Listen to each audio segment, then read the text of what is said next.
Malheureusement président Macky Sall gàkkal na suñu image démocratie ba fu ne dañuy kekkantoo waaye li ci aussi suñu contentement mooy résistance bi nga xam ne sénégalais yi wane nañ ko ci bi mu attaqué seen démocratie loolu bariwul nga gis ko Afrique ndax fii ku fi mës a yëkkati violation de la constitution ba ci troisième mandat ba def lu la neex bari nag réew yoo xam ne yi dañ naan ah jaru ko waaye fii da koo jaral gor yëpp jaral ko démocrate yi jaral ko opposition jaral ko journaliste yi jaral ko intellectuel yi man nag li nga xam ne moom laa ciy wax kaddu yi dama koy jëmale conseil constitutionnel. conseil constitutionnel delloowaat ngeen président Macky Sall ci yoon ba mu wàccee yoon ndax kenn mës sa gis ñu ne dans 10 heures la élection la campagne électorale nga yeewu jël rajo bi ak télé bi ne fomm naa élection yi dem assemblée nationale ñu woteel la loi conseil constitutionnel jubalewaat ñu ak justice ci décision bi mu jël maanaam delloo si waat président Macky Sall ci yoon ne ko loi bi nga xam ne jëloon nga ko c'est une loi anticonstitutionnelle demal nga organiser élection yi foofu nag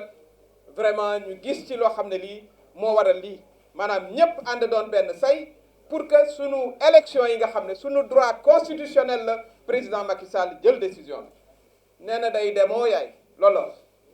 waaye ba noo gëm ne dem nga ñu gis la ci avion bay dem d'abord ñaareel ba mooy wax dëgg yàlla bu fekkee ne yow bañ lay fal 2012 man ku mel ni man àndoon ak yow ak ñeneen ñu fi ne jàppale la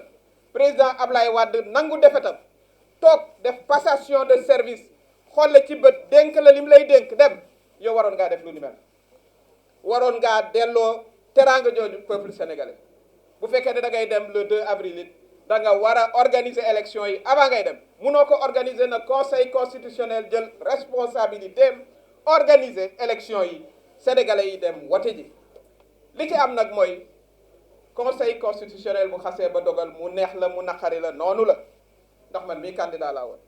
waaye dañuy gëm yàlla jàpp ne loolu la yàlla dogal conseil constitutionnel indi une liste définitive il n'est pas question de revenir sur ça nañu dem ci élection yi ñu organiser ko le 2 avril ñu tàgg ak yow comme loolu nga wax ci li nga wax ndax nag wax ji moom souvent mu tegee yoon loolu nga wax waaye nag li gënoon li nga xam ne moo gënoon a rafet te mu doonoon muy sa obligation même morale mooy nga organiser ay élection Sénégalais yi dem ci élection yi fal seen président nag nga am nag aussi vraiment nga am nag vraiment l'honorabilité de nuyanteeg sa ki nga xam ne moo lay remplacer xool ko ci bët dénkaat ko réew mi nga xam ne moom lañ la dénkoon loolu lañ doon xaar ci yow waaye en attendant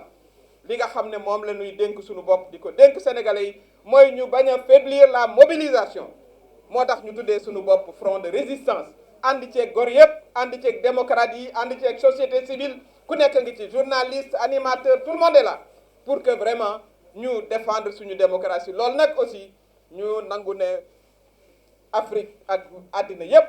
rafetlu nañ taxawaayu sénégalais yi kon ñu leen di gën a ñaax les démocrates démocratie bi moo mag président Macky Sall fuuf kon nag li ñu ko war a wan mooy day dem bàyyi ñu suñu démocratie ñu defaraat ko bu ko defee nag nguur gi ñëw plus jamais ça du monde plus jamais ça dañuy njëkk a waxtaane mooy réforme des institutions tegaat lii ci yoon tegaat dëkk bi ci yoon ba dootuñu toogaat fii ñu naan élection day am wala élection du am. Ce jour fait partie de ceux qui peuvent rendre toute une nation fière parce que c'est un jour d'espoir et c'est un jour d'espérance qui renaît. Le monde entier nous a observé ces dernières semaines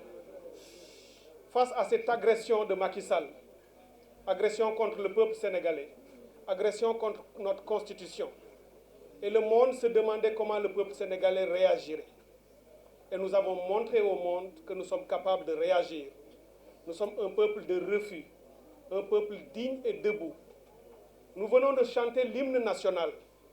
Les mots que nous avons dits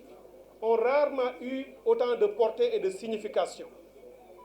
Épaule contre épaule. Sénégal est debout. Nous sommes aujourd'hui debout sous le drapeau pour faire face et défendre la République. pour défendre l'état de droit, pour défendre l'éthique. Pour rappeler les propos du cher père Kéba Mbaye, il n'y a rien s'il n'y a pas d'éthique. Il y a l'éthique avant la politique ou avant le politique et avant le technique. Cette éthique a disparu sous la gouvernance de Macky Sall. C'est ce que nous voulons faire renaître. C'est pour cette raison que je voudrais vraiment du fond du cœur remercier et féliciter ces hommes et ces femmes qui ces derniers jours, ces dernières semaines ont travaillé d'arrache-pied à mettre en place ce front, ce grand front. Ils se sont sacrifiés, ils ont chacun et chacune lâché du lest pour offrir au peuple sénégalais cet espace de résistance. Résistance citoyenne, résistance patriotique, résistance républicaine pour avoir gain de cause et faire partir Macky Sall dans les meilleurs délais et sous les meilleures conditions possibles. Sous les meilleures conditions parce qu'on ne laissera pas Macky Sall détruire ce pays en partant. Il faut que nous le sachions. L'enjeu, c'est qu'il parte conformément à ce que dit notre Constitution. Il n'aura pas une minute de plus après le 2 avril, mais on ne le laissera pas détruire le pays, faire la politique de la terre brûlée. Le Sénégal restera debout et entier. Oderlin a dit, là où croit le danger, croit également ce qui sauve. Le danger qui croit, c'est Macky Sall. Et ce qui sauve, c'est le peuple sénégalais et c'est le Conseil constitutionnel. Et je voudrais terminer en disant ceci au Conseil constitutionnel. Vous avez 18 millions de Sénégalais, des bébés aux plus anciens de ce peuple, tous autour de vous, dressant un rempart infranchissable pour vous protéger des manœuvres de Macky Sall et de ses menaces. Tenez debout. N'ayez pas peur, le peuple est avec vous. Vous êtes notre dernier rempart. Dinañ leen jàppale, dinañ leen sant, dinañ leen yokk doole yéen Conseil constitutionnel parce que yéen rek yéen a mën a jël décision bi mën a sauver réew mi parce que askan wi pare na en jotaay bi wane na ko. Kenn du reculer, kenn du dellu ginnaaw, kenn du fi may Macky Sall benn minute au-delà du 2 avril te duñu ko bàyyi mu yàq Sénégal pour dem ndax réew mi ëpp na ko dañ ko jox réew mu dëgër mu taxaw mu ñëpp respecté ci àddina bi bu ko naree yàq dinañ ko nangu ci moom te moom la ñuy génnee incha allah. Au nom de aar suñu élection parce que ñun ñoo sanc aar suñu élection bi ñu demee ba gis xeex bi fu mu toll bi Macky Sall yëkkatee niveau xeex bi ba convoqué dialogue am boobu fële ci Diamniadio ñu jàpp ne ñun ñii tamit war nañu yëkkati suñu niveau résistance loolu moo waral ñu lëkkaloo ak candidat yi nga xam ne bañoon nañu seen bañal nañ leen seen candidature ak F24 ak FDD mu tudd FDD waaw ak FDD waaw ñu lëkkaloo ak ñoom pour taxaw tem ndax xeex bi dañ ko war a xeex ndax fii ñi fi nekk ñëpp ñi ngeen fi gis ñëpp ay góor lañu ay sénégalais lañu ñu yàgg bañ lañu te jàpp nañ ne agression bi nga xam ne def nañ ñu ko war nañu mën a taxaw daal di dékku agression bi fexe ñuy daanele nguur gi nga xam ne depuis parce que agression yi commencé wul léegi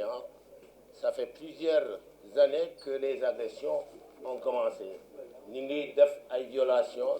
de la Constitution, violation des lois, violation des décisions de justice loolu yëpp nag moo waral ñu dem ba àgg fu nga xam ne dañu àgg ci ras-le-bol fu nga xam ne moom la ñu wax ras-le-bol fu nga xam ne mënatuñu ko dépasser moo tax moo waral ñu lëkkaloo nii pour nekk benn say xàccandoo dóorandoo parce que fu mu nekk nii xeex bi li ci des bariwul mais en même temps bari na parce que ñu ngi am suñu horizon mooy 2 avril suñu horizon mooy 2 avril bëgg nañ fii ba 2 avril ñu xeex bu tar bi nga xam ne dina tax Macky Sall ak ñi mu àndal dellu gannaaw parce que foog ñu dellu gannaaw parce que mënuñu nangu ñuy agresser république bi mënuñu nangu ñuy agresser suñu démocratie ñu toog duñu def dara foog ñu réagir. Conseil constitutionnel bi dimbale nañu tuuti ndax jël na ñaari décision annuler décret bi mu jëloon pour abroger convocation wu corps électoral bi jël conseil bi neenal na tamit loi constitutionnelle bu mu jëloon waaye des na parce que fu mu nekk nii mu ngi def dilatoire jëlagul beneen loi bu bees pour convoquer corps électoral bi moo tax ñu war a yëngalaat ba mu yëg ne ñu ngi yëngal bu ko defee dina mën a dellu gannaaw convoquer corps électoral bi bu ko convoquer ñu commencé élection yi fii ba 2 avril mën na def élection yi parce que loolu la ko conseil bi sant fii 2 avril mu convoqué mu pare élection yi daal di joxe lenge yi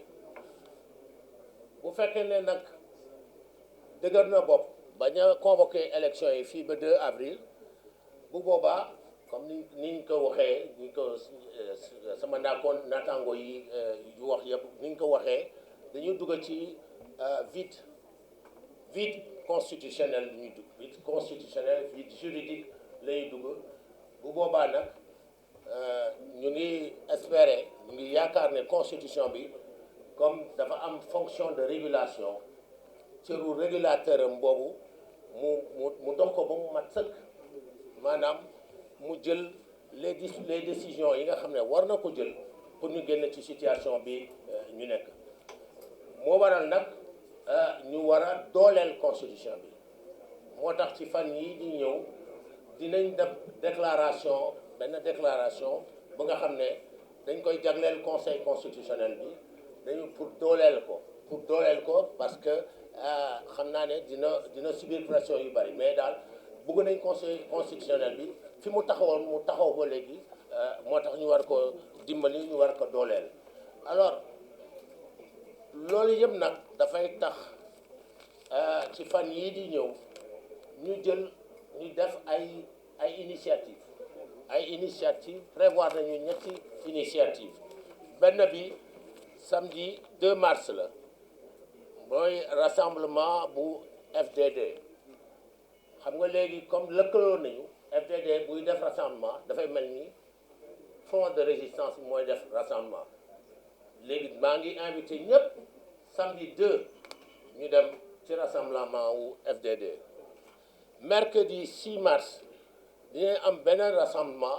rassemblement boobu rassemblement front de résistance la FDR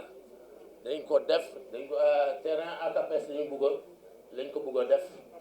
wala parcelle terrain ACAPES lañu bëgg a def rassemblement bu rëy feesal foofu yëpp. Alors samedi 9 mars dinañ defaat beneen rassemblement bi yoon nag aar mooy organisé waaye nag dañu jàpp nañ ne FDR mooy organisé donc samedi 9 mars ñu defaat beneen rassemblement objectif bi nag mooy fexe